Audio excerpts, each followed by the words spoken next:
Hello दोस्तों, नमस्कार।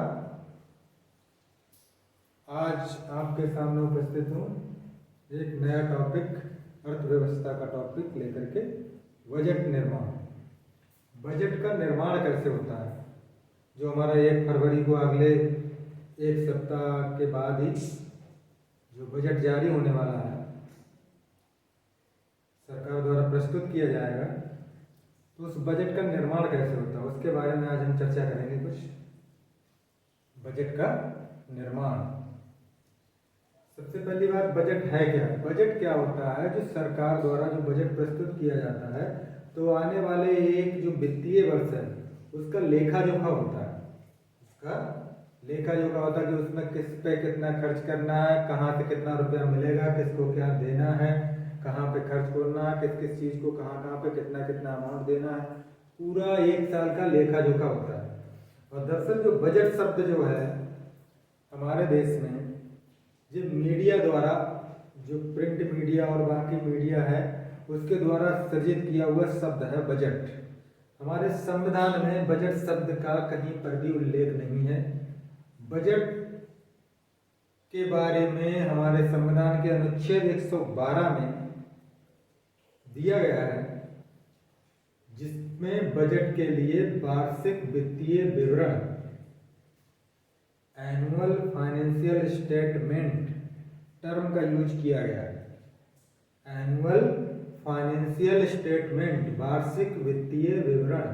Budget शब्द का ये केवल मीडिया द्वारा दिया गया टर्म है बजट, वरना हमारे संविधान में कहीं भी बजट शब्द का उल्लेख नहीं किया गया है।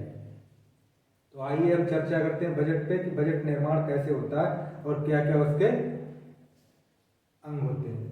तो सबसे पहले क्या है, बजट सरकार के व्यय और कर लगाने की योजना है, जिसमें क्या होता है, अन्य लेन देनों के अलावा और जो अर्थव्यवस्था पर जो प्रभाव पड़ता है, नागरिकों के जीवन पर जो प्रभाव पड़ेगा, उससे उसका ब्लूप्रिंट है, एक तरह से उसका ब्लूप्रिंट है। इसमें क्या होता है, बता ही दिया था, 112 अनुच्छेद में दे रखा है, और उसमें किसी पर्टिकुलर फाइनेंशियल ईयर के लिए जो लेखा जोखा है उसको वार्षिक वित्तीय विवरण या एनुअल फाइनेंशियल स्टेटमेंट कहा जाता है। और जो बजट तैयार किया जाता है वो आर्थिक वित्त मंत्रालय के अंतर्गत जो आर्थिक मामलों का जो भाग है, उसमें बजट प्रभाग जो होता है उसका जिम्मा होता है बजट तैयार करने का। इसमें वित्त मंत्रालय के आर्थिक मामलों का जो मंत्रालय होता है उसको, उसमें जो बजट प्रभाग होता है उसको बजट निर्माण करने का होता है। प्रमुख बिंदु क्या, हमारे बजट के 3 घटक होते हैं। सबसे पहला व्यय। व्यय मतलब कहाँ कहाँ खर्च करेगी सरकार, प्राप्तियां कहाँ कहाँ से प्राप्त करेगी, और तीसरा घाटा। 3 मुख्य हमारे घटक होते हैं बजट के। तो सबसे पहले आइए हम चर्चा करते हैं व्यय पर। व्यय क्या होता है? व्यय जो सरकार कहीं पे भी खर्च कर रही है उसको व्यय कहते हैं। तो संपत्ति निर्माण और देनदारियों के प्रभाव के आधार पर 2 तरह से बांट सकते हैं। एक तो संपत्ति और देनदारियों के प्रभाव के आधार पर क्या होता, 2 तरह का व्यय होता। सबसे पहला व्यय एक होता है राजस्व व्यय। राजस्व व्यय में क्या होता है, सरकार जिसमें, जैसे राजस्व व्यय में क्या होता है, जैसे सरकार पेंशन दे रही है, वेतन दे रही है, मजदूरी दे रही है, या ब्याज भुगतान कर रही है, कहीं से भी ऋण ले रखा है उसका ब्याज भुगतान कर रही है, कोई अनुदान दे रही है, सब्सिडी दे रही है, तो उसको ये सब क्या आएगा, राजस्व व्यय के अंतर्गत आते हैं। राजस्व व्यय में वे व्यय आते हैं जिसके कोई संपत्ति का निर्माण नहीं होता, जिसमें कोई नई संपत्ति का निर्माण नहीं होता है, और जिससे कोई देनदारियां भी कम नहीं होती। जैसे किसी से उधार लिया तो उसको देना, तो वो राजस्व व्यय में नहीं आएगा। तो राजस्व व्यय कौन सा होगा, जिसमें वेतन आ गया, पेंशन, मजदूरी, जो भी सरकार द्वारा सब्सिडी योजनाएं चलाई जा रही हैं, वो सब ये राजस्व व्यय के अंतर्गत आता है। और दूसरा पूंजीगत व्यय जो व्यय होता है वह व्यय होता है जिसमें सरकार कोई ऐसी चीज में व्यय करती है जिसमें कोई नई संपत्ति का निर्माण, जैसे स्कूल बना दिया, कॉलेज बना दिया, अस्पताल बना दिया, कोई बड़ा हायर इंस्टीट्यूट, एजुकेशनल इंस्टीट्यूट बना दिया, मेडिकल कॉलेज बना दिया, तो इसमें क्या हो रहा है, संपत्ति का निर्माण हो रहा है। तो जो संपत्ति का निर्माण पे व्यय हो रहा है वो पूंजीगत व्यय के अंतर्गत आएगा। राजस्व व्यय, पूंजीगत व्यय, दो तरह का हो गया। और देनदारियां कम करने के लिए जो व्यय किया जाता है वो भी हमारा पूंजीगत व्यय के अंतर्गत ही आता है। देनदारियां, किसी की सरकार पे देनदारियां, उसको कम करने के लिए जो पैसा दिया जा रहा है, तो उसको, जो देनदारियों को कम करने के लिए पैसा दिया जा रहा है, उसको क्या कहेंगे, हम पूंजीगत व्यय ही कहेंगे। राजस्व व्यय, पूंजीगत व्यय हो गया। अब दूसरा जो बेस है जिसके आधार पर हम व्यय को विभाजित कर सकते हैं वो 4 प्रकार का होता है। वो किस आधार पर, क्या किस आधार पर हो सकता है, विभिन्न क्षेत्रों को प्रभावित करने के आधार पर व्यय 4 प्रकार होता है। तो वो क्या होता है, सामान्य सेवाओं पर व्यय, सामान्य सेवाओं पर व्यय, आर्थिक सेवाओं पर व्यय, सामाजिक सेवाओं पर व्यय, और अनुदान और सहायता और योगदान जो भी है वो वाला व्यय। तो आर्थिक व्यय कौन सा होता है, आर्थिक व्यय में हमारा जो भी क्या आता है, परिवहन, संचार, ग्रामीण विकास, परिवहन, संचार, ग्रामीण विकास और कृषि, उसका संबद्ध क्षेत्र, जो भी उससे अटैच्ड, एग्रीकल्चर से अटैच्ड जो भी क्षेत्र है वो, ये सब क्या काय में आते हैं, आर्थिक सेवाओं में। उसके बाद सामाजिक सेवाएं, सामाजिक सेवाओं में जिससे जनता का, जो वहां के नागरिकों का, उनका सामाजिक स्तर में सुधार हो। और सामाजिक स्तर में सुधार किसमें होता है, शिक्षा और स्वास्थ्य। शिक्षा और स्वास्थ्य में जो व्यय किया जाता है उसे हम क्या कहते हैं, सामाजिक सेवाएं। सामाजिक सेवाओं पर जो व्यय हो रहा है, और आर्थिक सेवाएं और सामाजिक सेवाएं, इन दोनों को मिलाकर, आर्थिक और सामाजिक सेवाओं पर मिलाकर के जो व्यय किया जाता है उसको हम विकास व्यय कहते हैं। क्या कहते हैं, विकास व्यय। आर्थिक सेवाओं और सामाजिक सेवाओं को मिलाकर के जो व्यय होता है उन दोनों को मिलाकर कहते हैं विकास व्यय। उसके बाद सहायता, अनुदान और योगदान। अब आते हैं हम प्राप्तियों पर। किस पे आते हैं, प्राप्तियों पर। जैसे हमारा व्यय 2 प्रकार का था, राजस्व व्यय और पूंजीगत व्यय। इसी तरह हमारी प्राप्तियां भी 2 प्रकार की होती हैं, राजस्व प्राप्तियां और पूंजीगत प्राप्तियां। राजस्व प्राप्तियां वे होती हैं जो सरकार को टैक्स या नॉन टैक्स जो रेवेन्यू होता है, कर या गैर कर राजस्व जो उसे प्राप्त होता है, उसपे राजस्व प्राप्तियां कहते हैं। इसमें क्या होता है, इसके लेने से किसी से देनदारियों में वृद्धि नहीं होती। मतलब इसके अंतर्गत हम किसी से उधार नहीं ले रहे हैं। सरकार जो है वो किसी से उधार नहीं लेती है, वो उसका अपना ही धन होता है, वो मतलब टैक्स के रूप में लेती है पब्लिक से, या गैर कर राजस्व बहुत सारे होते हैं वो लेती है, तो उसे राजस्व प्राप्तियां कहते हैं। मतलब इससे देनदारियों में वृद्धि नहीं होती और सरकार भविष्य में किसी को वापस लौटाने के लिए जिम्मेदार नहीं है कि इसमें भविष्य में इसकी देनदारी होगी, तो वो राजस्व प्राप्तियां होगी। मेन रूप से टैक्स और राजस्व जो आता है, टैक्स के अलावा जो राजस्व आता है उसमें आती है।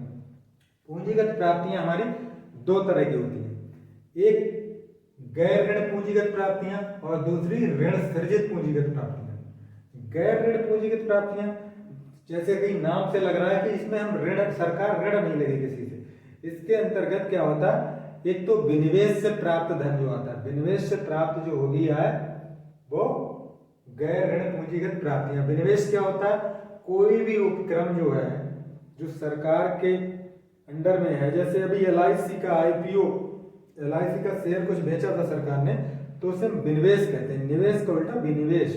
तो कोई भी सरकार का कोई भी उपक्रम है, उसका कोई शेयर बेच करके सरकार को जो पैसा मिलता है उसे हम विनिवेश द्वारा प्राप्त किएगा गया धन कहते हैं। और विनिवेश द्वारा प्राप्त की गई जो पूंजी होगी वो गैर ऋण पूंजीगत प्राप्तियों में आएगी। वो कौन सी प्राप्ति होगी, गैर ऋण पूंजीगत प्राप्तियों में होगी। और जो ऋण दे रखा है, जो ऋण की वसूली होती है, जो कर्ज दे रखा है, उसकी वसूली जो हो रही है कहीं से भी कैसे भी, वो भी गैर ऋण पूंजीगत प्राप्तियों में भी आएगा। ध्यान रखिएगा, इसका नाम है गैर ऋण पूंजीगत प्राप्तियां। गैर ऋण पूंजीगत प्राप्तियां, लेकिन ऋण की वसूली जो है वो इसी में आएगी, कंफ्यूज मत होइएगा। गैर ऋण पूंजीगत प्राप्तियां और ऋण की वसूली इसी में आएगी, क्योंकि ऋण की वसूली कर रही है, ऋण किसी से ले नहीं रहा। मतलब सरकार ने किसी को ऋण दिया और उसके वसूल कर रही है, तो वो गैर ऋण पूंजीगत प्राप्ति में है। यानी जब ऋण थोड़ी लिया, लेकिन जब ऋण लेगी किसी से, देनदारियां उस पर किसी सरकार की बनेगी, देनदारियां किसी के ऊपर, सरकार के ऊपर देनदारियां बनेंगी किसी के प्रति, तो वो किस में आएगा, ऋण सृजित। इसमें क्या होता है, उच्च देनदारियां होती हैं और भविष्य में क्या होता है, भुगतान की प्रतिबद्धता होती है कि भाई 4 साल में तुम्हें ये देना है, 5 साल में, 10 साल में, 20 साल में, 2 साल में। तो ये इस तरह से उधार लेती है जो सरकार किसी से, वो ऋण, सीधी सी बात है, ऋण ले रही है। तो ऋण ले रही है तो ऋण पूंजीगत प्राप्तियों में। गैर ऋण में उसमें ऋण नहीं लेती किसी से, विनिवेश और ऋण की वसूली, 2 चीजें मैंने याद रखेंगे। अब आते हैं तीसरा जो था घटक हमारा, घाटा। घाटा मेन रूप से अगर बजट में जिक्र देखा जाए तो 3 घाटे होते हैं, एक राजकोषीय घाटा, एक राजस्व घाटा, एक प्राथमिक घाटा। तो राजकोषीय घाटा जो होता है वो कुल व्यय जो होता है, सरकार ने जो भी पूरे उसमें व्यय दिखाएगी, पूरा कुल व्यय जो कर रही है, उसमें से, कुल व्यय में से राजस्व प्राप्तियां प्लस गैर ऋण प्राप्तियां, गैर ऋण पूंजीगत प्राप्तियां, यानी राजस्व प्राप्तियां और गैर ऋण पूंजीगत प्राप्तियों का टोटल करके हम कुल व्यय में से घटा देंगे। यानी राजकोषीय घाटा क्या है, कुल व्यय माइनस राजस्व प्राप्तियां, जो राजस्व से सरकार को प्राप्तियां हो रही हैं, और गैर ऋण पूंजीगत प्राप्तियां जो बिना ऋण से यानी निवेश और ऋण की वसूली आदि से प्राप्त हो रही हैं, इन दोनों का जोड़ करके और हम कुल व्यय में से घटा देंगे, तो वो हमारा आएगा राजकोषीय घाटा। और ये क्लियर बात है कि अगर राजकोषीय घाटा यहाँ पर कुल व्यय माइनस राजस्व प्राप्तियां, राजस्व से प्राप्त जितना धन हो रहा है सरकार को, और गैर ऋण पूंजीगत प्राप्तियों से प्राप्त हो रहा है, ये टोटल को घटाने के बाद अगर ये पॉजिटिव रह रहा है, राजकोषीय घाटा धनात्मक रह रहा है, पॉजिटिव रह रहा है, तो इसका मतलब कहां से पूरा करेगी सरकार, भाई राजकोषीय घाटा मतलब कुल व्यय, सरकार ने कुल व्यय कर दिया। कहने का मतलब अगर 100 रुपए सरकार ने व्यय कर दिए, 100 रुपए सरकार ने व्यय कर दिए, राजस्व से प्राप्तियां हुए 50 रुपए और गैर ऋण से प्राप्त हुए 20 रुपए। भाई 100 रुपए, मान लिए 100 रुपए उसका कुल व्यय हो गया, सरकार ने 100 रुपए कुल व्यय कर दिए, और राजस्व प्राप्तियां उससे कितनी हुई, 50 रुपए राजस्व प्राप्तियों से 50 रुपए प्राप्त हुए, और गैर ऋण प्राप्तियों से 20 रुपए प्राप्त हुए। तो 50 20 70, इन दोनों से कितने प्राप्त हुए, 70। तो राजकोषीय घाटा 100 में से 70 माइनस होगा, कितना बचा, 30। तो 30 रुपए कहां से लाएगी सरकार, वो कहां से लाएगी, वो ऋण पूंजीगत प्राप्तियों से, ऋण जो पूंजीगत प्राप्तियां हैं, ऋण पूंजीगत प्राप्तियां होंगी, जो ऋण सृजित जो पूंजीगत प्राप्तियां होंगी उनसे लाएगी, कहीं से ऋण लेगी ना, तभी तो पूरा करेगी। तो अगर सकारात्मक आ रहा है हमारा राजकोषीय घाटा, तो उसको पूरा कहां से किया जाएगा, ऋण पूंजीगत प्राप्तियों से। उसके बाद आता है प्राथमिक घाटा। प्राथमिक घाटा जो है हमारा राजकोषीय घाटा जो आया ऊपर, कुल व्यय माइनस राजस्व प्राप्तियां माइनस गैर ऋण प्राप्तियां, तो उसमें से ब्याज भुगतान घटा देंगे, उसमें से राजकोषीय घाटे में से ब्याज भुगतान घटा देंगे, तो वो क्या हो जाएगा, प्राथमिक घाटा। या हम इसमें एक ये भी कह सकते हैं, कुल व्यय, कुल व्यय में से हम राजस्व प्राप्तियां प्लस गैर ऋण प्राप्तियां प्लस ब्याज भुगतान, इन तीनों को जोड़ करके हम कुल व्यय से में घटा देंगे, तो हमारा प्राथमिक घाटा आ जाएगा। समझ रहा नहीं, यानी कुल व्यय में से हमने राजस्व प्राप्तियां प्लस गैर ऋण प्राप्तियां और प्लस और ब्याज भुगतान, इन तीनों को जोड़ करके अगर हम कुल व्यय में से घटा देंगे, तो हमारा क्या आ जाएगा, प्राथमिक घाटा आ जाएगा। क्योंकि जो राजकोषीय घाटा है, इन दोनों को घटाने के बाद आया कुल व्यय में से राजकोषीय घाटा, और फिर उसमें से और ब्याज भुगतान घट गया, जो ब्याज दे रही है सरकार, किसी को ब्याज दे रही, किसी से ऋण लिया, तो वो आता प्राथमिक घाटे में। और राजस्व घाटा क्या है, राजकोषीय घाटा में से पूंजीगत व्यय टोटल पूंजीगत व्यय।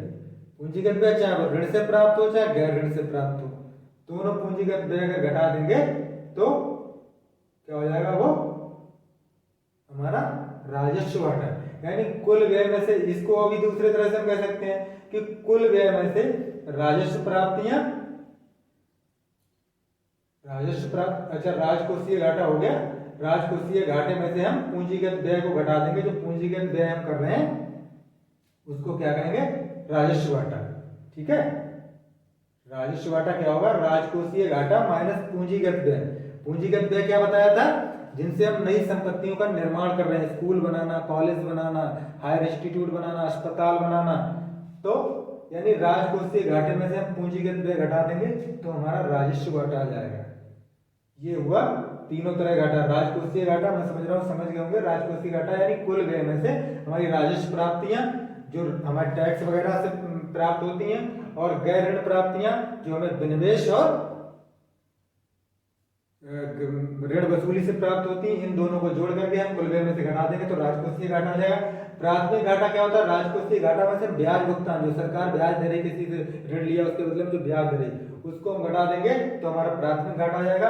और राजस्व घाटा जो राजकोषीय घाटे में से पूंजीगत व्यय घटा देंगे तो वो राजस्व घाटा आ जाएगा। अर्थव्यवस्था का बजट पर प्रभाव। अर्थव्यवस्था का बजट पर प्रभाव क्या होता है, बजट, अर्थव्यवस्था पर बजट का प्रभाव, सॉरी, अर्थव्यवस्था पर जो बजट का प्रभाव होता है वो क्या होता है, जितनी भी सरकारी व्यय, देखिए सरकारी व्यय जितने भी होंगे, सरकारी व्यय जितने भी होंगे वो सब, जितने ज्यादा सरकारी व्यय होंगे उतनी निजी डिमांड और टोटल डिमांड बढ़ेगी। कैसे, जैसे सरकार व्यय बढ़ा रही है, व्यय कहाँ करेगी, कहीं पे भी तो करेगी। मान लो पूंजीगत व्यय करेगी या राजस्व व्यय करेगी। राजस्व व्यय करेगी तो राजस्व व्यय में क्या देगी, सब्सिडी देगी, वेतन देगी, अनुदान देगी, वेतन देगी, पेंशन देगी, है, मजदूरी देगी। तो इससे क्या होगा, आदमी का पैसा होगा, और जब पैसा होगा तो वो डिमांड मार्केट में आएगा, डिमांड सीधी सी बात है बढ़ जाएगी। जब आदमी के पास पैसा होगा तो मार्केट में डिमांड बढ़ेगी।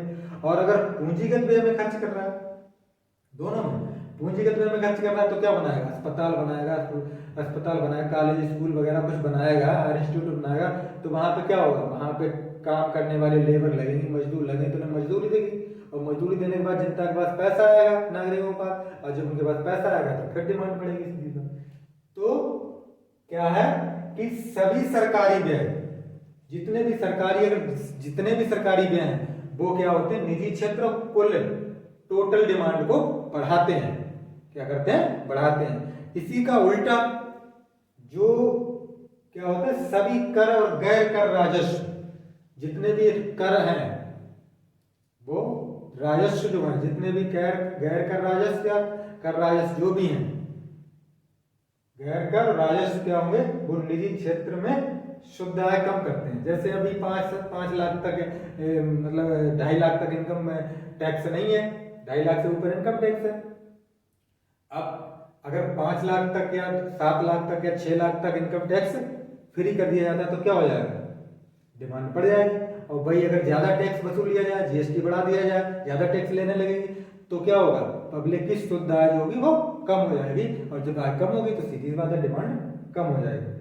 तो व्यय जीडीपी अनुपात में कमी और राजस्व प्राप्ति जीडीपी अनुपात में वृद्धि, ये भी क्या करेगी, व्यय जीडीपी अनुपात में कमी हो रही, व्यय में सरकार कमी कर रही, व्यय की जो जीडीपी है उसको कम हो रहा है, और राजस्व प्राप्ति में वृद्धि हो रही। तो इससे भी क्या होगी, इससे भी सरकार की, इसका मतलब अगर सरकार बजट में व्यय जीडीपी अनुपात में कमी कर रही है और राजस्व जीडीपी अनुपात में वृद्धि कर रही है, इसका मतलब सरकार की नीति डिमांड को कम करने की है। अगर बजट में ऐसा हो रहा है कि व्यय जीडीपी अनुपात कम हो रहा है और राजस्व प्राप्ति जीडीपी अनुपात ज्यादा हो रहा है, बढ़ रहा है, तो इसका मतलब सरकार की नीति क्या है, सरकार की नीति है डिमांड को कम करने की, वो मार्केट में डिमांड कम करना चाह रही है। इसी तरह अब क्या आते हैं, लेकिन ये चीजें दोनों हैं कि व्यय अगर बढ़ेगा, सरकारी व्यय बढ़ेगा तो डिमांड बढ़ेगी, और अगर राजस्व बढ़ेगा तो डिमांड कम होगी। लेकिन इन दोनों चीजों के आधार पर बजट का कभी विश्लेषण नहीं किया जाता, क्योंकि ये अगर रेयर कंडीशन को छोड़ दिया जाए तो जनरली हर साल कंडीशन में इसके साथ साथ राजस्व व्यय के साथ साथ और राजस्व के साथ साथ और व्यय के साथ साथ और जीडीपी, तीनों चीजें बढ़ती हैं। तो इससे इसका विश्लेषण नहीं किया था। विश्लेषण किसे किया था? व्यय और राजस्व की प्रवृत्ति का विश्लेषण या तो जीडीपी द्वारा किया जाता है, या तो जीडीपी द्वारा किया जाता, या फिर मुद्रास्फीति को निकाल करके मुद्रास्फीति का रेखांकन करने के बाद, जैसे मान लो वृद्धि दर कितनी हो रही, वृद्धि दर पता लगा 10% वृद्धि दर हो गई और मुद्रास्फीति हो गई 15, तो 10% वृद्धि दर का कोई मतलब ही नहीं। तो उसको मुद्रास्फीति की दर के लिए रेखांकन के बाद जो विकास दर होती है उसके रूप में बजट का विश्लेषण किया जाता है। जो भी हमारे अर्थशास्त्री होते हैं वो बजट का विश्लेषण करते हैं। तो ये हुई आज बजट निर्माण की प्रक्रिया।